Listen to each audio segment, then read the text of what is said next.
সুপ্রিয় দর্শক, আসসালামু আলাইকুম। আপনাদের সবাইকে স্বাগত জানাচ্ছি এখনকার আলোচনায়।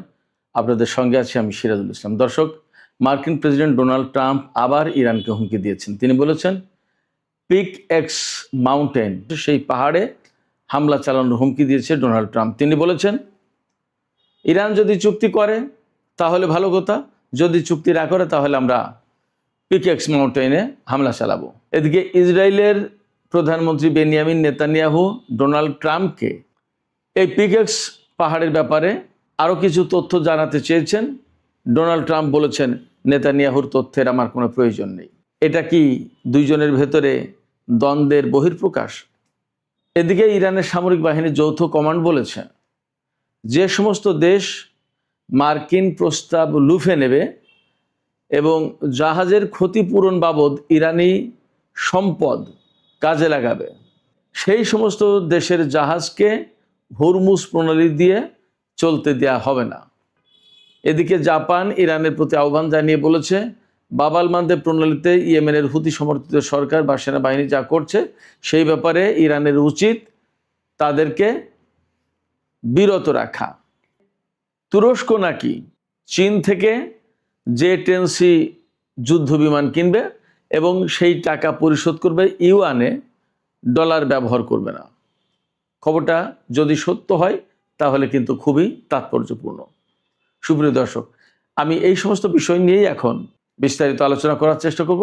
আশা করি প্রত্যেকটা বিষয় খুবই গুরুত্বপূর্ণ এবং আপনারা শেষ পর্যন্ত সঙ্গে থাকবেন। আর যদি ভিডিও ভালো লাগে তাহলে লাইক, কমেন্ট, শেয়ার করবেন এবং চ্যানেলটি সাবস্ক্রাইব করে সাথেই থাকবেন। প্রথমে যে বিষয়টি আমি উল্লেখ করেছি সেটি হচ্ছে, মার্কিন প্রেসিডেন্ট ডোনাল্ড ট্রাম্প এবার সরাসরি হুমকি দিয়েছেন। তিনি বলেছেন, যদি ইরান চুক্তি না করে তাহলে ইরানের যে পিক এক্স মাউন্টেন আছে সেই মাউন্টেনে, অর্থাৎ সেই পাহাড়ে আমেরিকা হামলা চালাবে। তিনি শুধু এই পাহাড়েই হামলা চালাতে চাননি, আরও হুমকি দিয়েছেন। তিনি বলেছেন, ইরানের সমস্ত ব্রিজ 1 ঘন্টার ভিতরে আমেরিকা ধ্বংস করে দিতে পারে, আর ইরানের যে সারা দেশে বিদ্যুৎ কেন্দ্র রয়েছে তা 1 দিনের ভিতরে শেষ করে দিতে পারে। এই সমস্ত হুমকি কোথায় দিচ্ছেন তিনি? মার্কিন ফক্স নিউজকে দেয়া সাক্ষাৎকারে ডোনাল্ড ট্রাম্প এই সমস্ত কথা বলেছেন। কেন এই সমস্ত কথা বলছেন তিনি? তাকে জিজ্ঞেস করা হয়েছিল, ইসরায়েলের প্রধানমন্ত্রী বেনিয়ামিন নেতানিয়াহু আমেরিকা সফরে এসেছেন, ফক্স নিউজের সাংবাদিক তাকে জিজ্ঞেস করছেন, যেহেতু সবই আমেরিকার, এই জন্য এসেছেন বলছি। তো নেতানিয়াহু আপনাকে ইরানের পিকেক্স পাহাড় সম্পর্কে কিছু তথ্য জানাবেন, এই বিষয়টাকে আপনি কিভাবে দেখেন বা কি ভাবছেন, কি বলবেন? তখন তিনি সরাসরি বলেছেন, নেতানিয়াহুর কোনো তথ্যের আমার প্রয়োজন নেই, অর্থাৎ তাকে তথ্য দেওয়া লাগবে না। তারপরে তিনি বলেছেন যে নেতানিয়াহু এগুলো কেন বলছেন? এইগুলো বলতে চান এই জন্য যাতে আমি তার সাথে থাকি, আমি তার সাথে সবসময় যুক্ত থাকি। এই যুক্ত থাকা মানে দুটো বিষয় হতে পারে। সামনে এই যে অক্টোবর বা সেপ্টেম্বরে ইসরায়েলে নির্বাচন, সেই নির্বাচনে নেতানিয়াহু হেরে যেতে পারেন, যথেষ্ট সম্ভাবনা আছে। এই নির্বাচনে ডোনাল্ড ট্রাম্প তার পাশে থাকুক, নেতানিয়াহু এই কৌশল করছে। ডোনাল্ড ট্রাম্প হয়তো এই কথা বলেছেন যে নেতানিয়াহু চাই যে আমি তার পাশে থাকি, এই নির্বাচনের কথা বলতে পারেন। অথবা এমন হতে পারে, ইসরায়েলের সাথে যে ইরানের দ্বন্দ্ব, সেই দ্বন্দ্বে মার্কিন প্রেসিডেন্ট ইসরায়েলের প্রধানমন্ত্রী বা ইসরায়েলের পাশে থাকুন, হয়তো এটাও মিন করতে পারেন। কিন্তু তিনি যে কথা বলেছেন যে নেতানিয়াহুর তথ্যের দরকার নেই, ইনফরমেশন তার কাছ থেকে নেওয়া লাগবে না, গোয়েন্দা তথ্য যে তিনি যেটা দিতে চাচ্ছেন এগুলো আমার দেওয়া লাগবে না, এটার মানে কিন্তু অন্য একটা জিনিস। এটার মানে হচ্ছে ডোনাল্ড ট্রাম্প ইনসাল্ট ফিল করেন, আরে ইসরায়েলের লোকজন আমাকে বারবার গোয়েন্দা তথ্য দেয়, কেন আমাদের গোয়েন্দা তথ্য নেই? ভাবটা এরকম যে ইসরায়েলের প্রধানমন্ত্রীর কাছ থেকে গোয়েন্দা তথ্য নিতে হবে আমার। এবং তিনি এখানে একরকম বিরক্তি প্রকাশ করেছেন। বিরক্তি প্রকাশ করে তিনি বলেছেন যে আমি যদি আজকে প্রেসিডেন্ট না থাকতাম তাহলে নেতানিয়াহু কোনো মতেই টিকতে পারতেন না এবং ইসরায়েলের অস্তিত্ব থাকতো না। কেন বলছেন? অনেকগুলো কারণে। নেতানিয়াহু যে সমস্ত দুর্নীতির মামলায় জর্জরিত বা যে সমস্ত সংকট আছে দেশের ভেতরে, অভ্যন্তরীণ রাজনীতিতে তো তাদের টানাপোড়েন আছে, সেই জায়গায় ডোনাল্ড ট্রাম্প সরাসরি হস্তক্ষেপ করেছে নেতানিয়াহুর পক্ষে, এটা একটা দিক। আর একটা দিক হচ্ছে যে এই যে ইরানের সাথে ইসরায়েলের যে যুদ্ধ, আমেরিকা যদি না থাকতো তাহলে ইরান এতদিন ইসরায়েলকে অস্তিত্বহীন করে দিত, মোটামুটিভাবে এটা বলা যায়। ইরান বলেও আমেরিকা যদি ইসরায়েলের পাশে না থাকে তো ইসরায়েল এক সপ্তাহ টিকবে না। তো সেই জায়গা থেকে ডোনাল্ড ট্রাম্প বিরক্ত হন। নেতানিয়াহু যখন বলল যে আমার কাছে এই গোয়েন্দা তথ্য আছে, আপনি এই কাজ করুন, তখন উনি বিরক্ত হন যে আমার গোয়েন্দা তথ্য কি খুব দুর্বল নাকি, আমাদের দেশের গোয়েন্দা সংস্থা? তার মনোভাবটা এরকম, মানে উনি এক ধরনের অপমান বোধ করেন নেতানিয়াহু যখন পিড়াপিড়ি করে। ডোনাল্ড ট্রাম্প আরও বলেছেন ইরান যদি চুক্তি না করে তাহলে ওই পিকেক্স মাউন্টেন একদম ধ্বংস করে দেওয়া হবে। আমেরিকা বা ইসরায়েল বলছে যে ওই পিকেক্স পাহাড়ে ইরানের সমৃদ্ধ ইউরেনিয়াম রয়েছে এবং সেখানে ইরান গোপনে পরমাণু বোমা বানানোর চেষ্টা করছে। আমি একদিন পিকেক্স পাহাড় নিয়ে বলেছিলাম, এই পাহাড়ের 600 মিটার গভীরে ইরানের পরমাণু স্থাপনা আছে এমন তথ্য পাওয়া যায়। ইরান সম্ভবত এমন কথাও বলেছে যে এটা নিতান্তই তাদের বানানো খবর।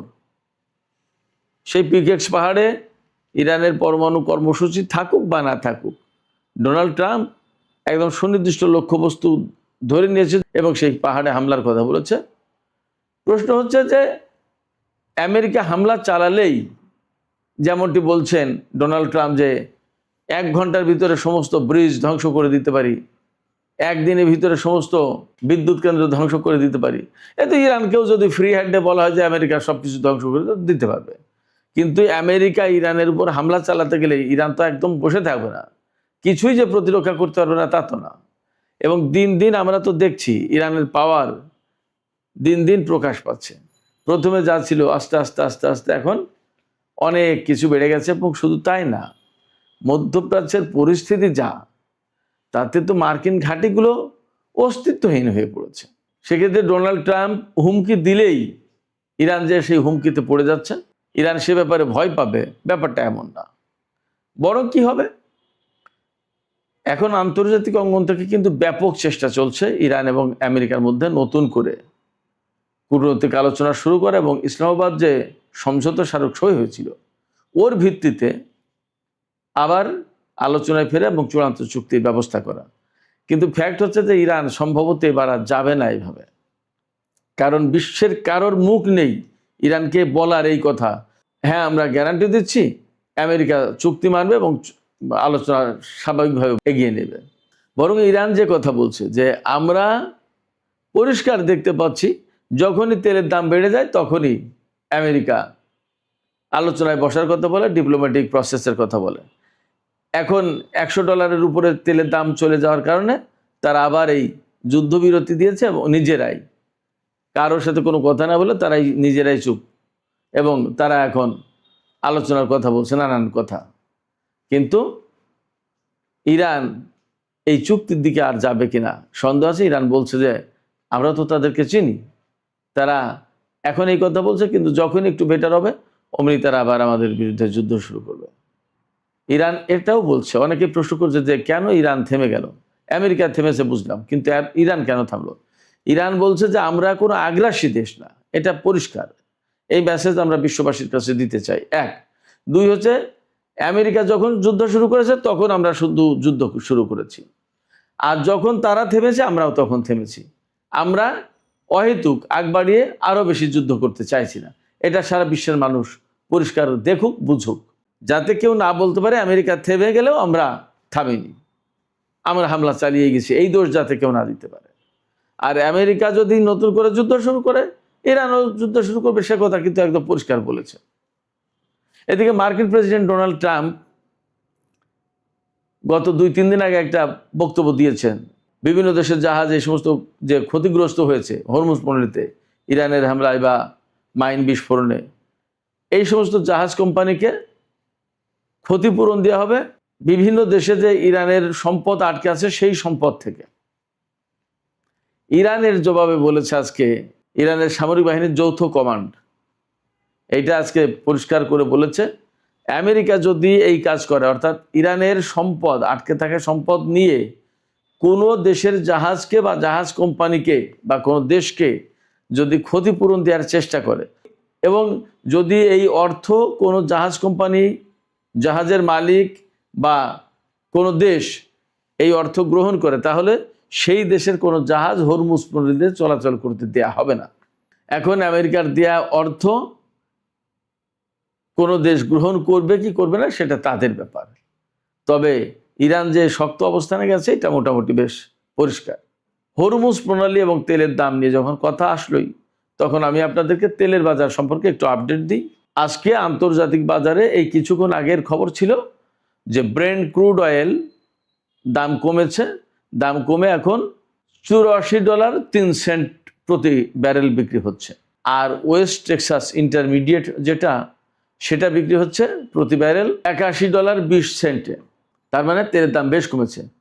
এই তেলের দাম কিন্তু 4-5 দিন আগে $100 চলে গিয়েছিল।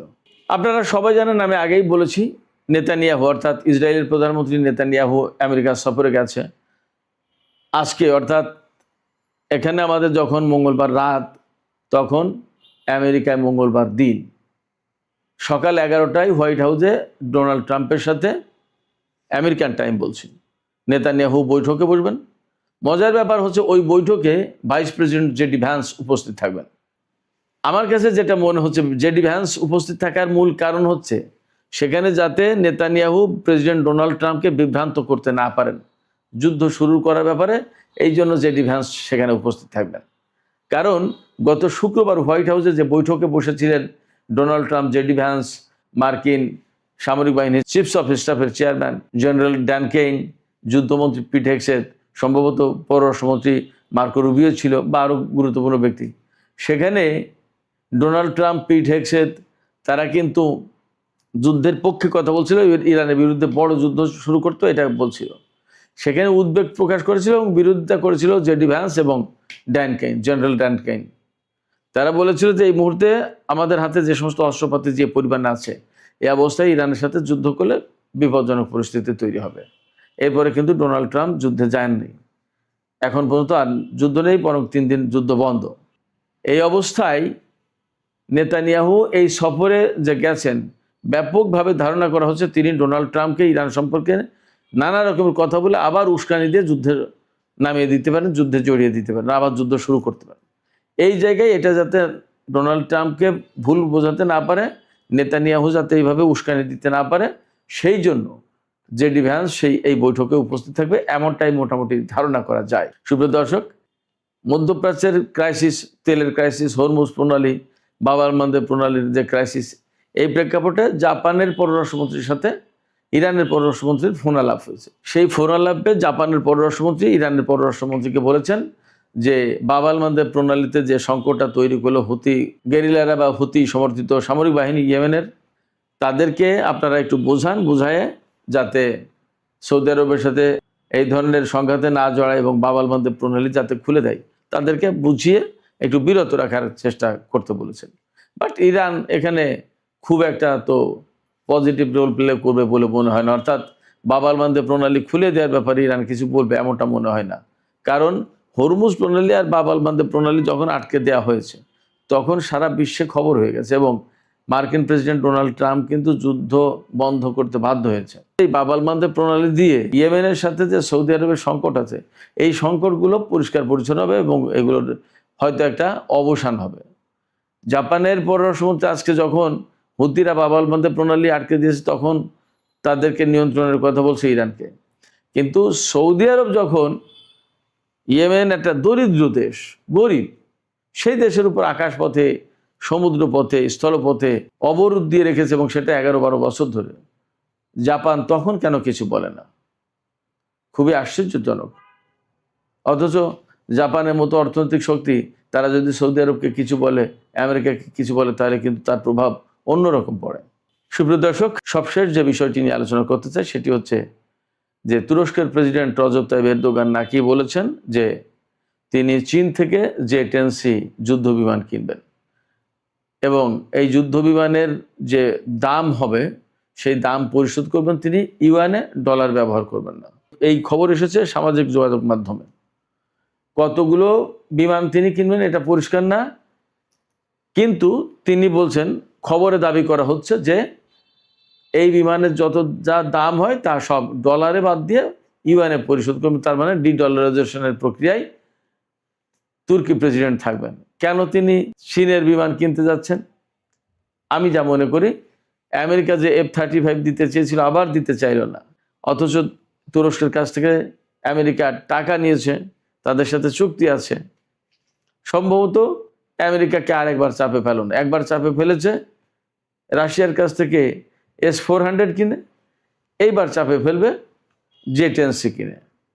তুরস্ক আসলে কোন খেলা খেলছে, এরদোগান কোন খেলা খেলছে এখনই বোঝা মুশকিল। ব্যাপারটা যদি এরকম হয় তাহলে মোটামুটি ধরে নিতে হবে যে তুরস্ক আমেরিকাকে আবার একটা পাল্টা কিছু করার চেষ্টা করলো। বাট দেখা যাক কোথায় গিয়ে এর শেষ হয়। সুপ্রিয় দর্শক, এখনকার আলোচনা এখানে শেষ করতে চাইছি। আলোচনা শেষের আগে আমি আপনাদের কাছে জানতে চাই, আপনাদের মতামত কি সেটা বুঝতে চাই। ডোনাল্ড ট্রাম্প যে বললেন নেতানিয়াহুর কোনো ইনফরমেশনের দরকার তার নেই, এর ভেতর দিয়ে কিন্তু একটা ক্ষোভ, নেতানিয়াহুর উপর একটা ক্ষোভ প্রকাশ পাচ্ছে। আপনারা কি তাই মনে করেন নাকি এটা একটা কৌশল? আবার হোয়াইট হাউসে ট্রাম্পের সাথে নেতানিয়াহুর যে বৈঠক হবে, সেই বৈঠকে জেডি ভ্যান্স উপস্থিত থাকবেন। এর কারণ কি? নেতানিয়াহু যাতে ট্রাম্পকে ভুল বোঝাতে না পারেন এই জন্য, নাকি বৈঠকে আলোচনা আরও সুন্দরভাবে এগিয়ে যেতে যায়, ডোনাল্ড ট্রাম্প এবং নেতানিয়াহুর মধ্যকার যাতে দ্বন্দ্ব নিরসন হয় সেই চেষ্টা করবেন জেডি ভ্যান্স? আপনাদের কি মনে হয়? আপনাদের মতামত কমেন্টে জানাতে পারেন।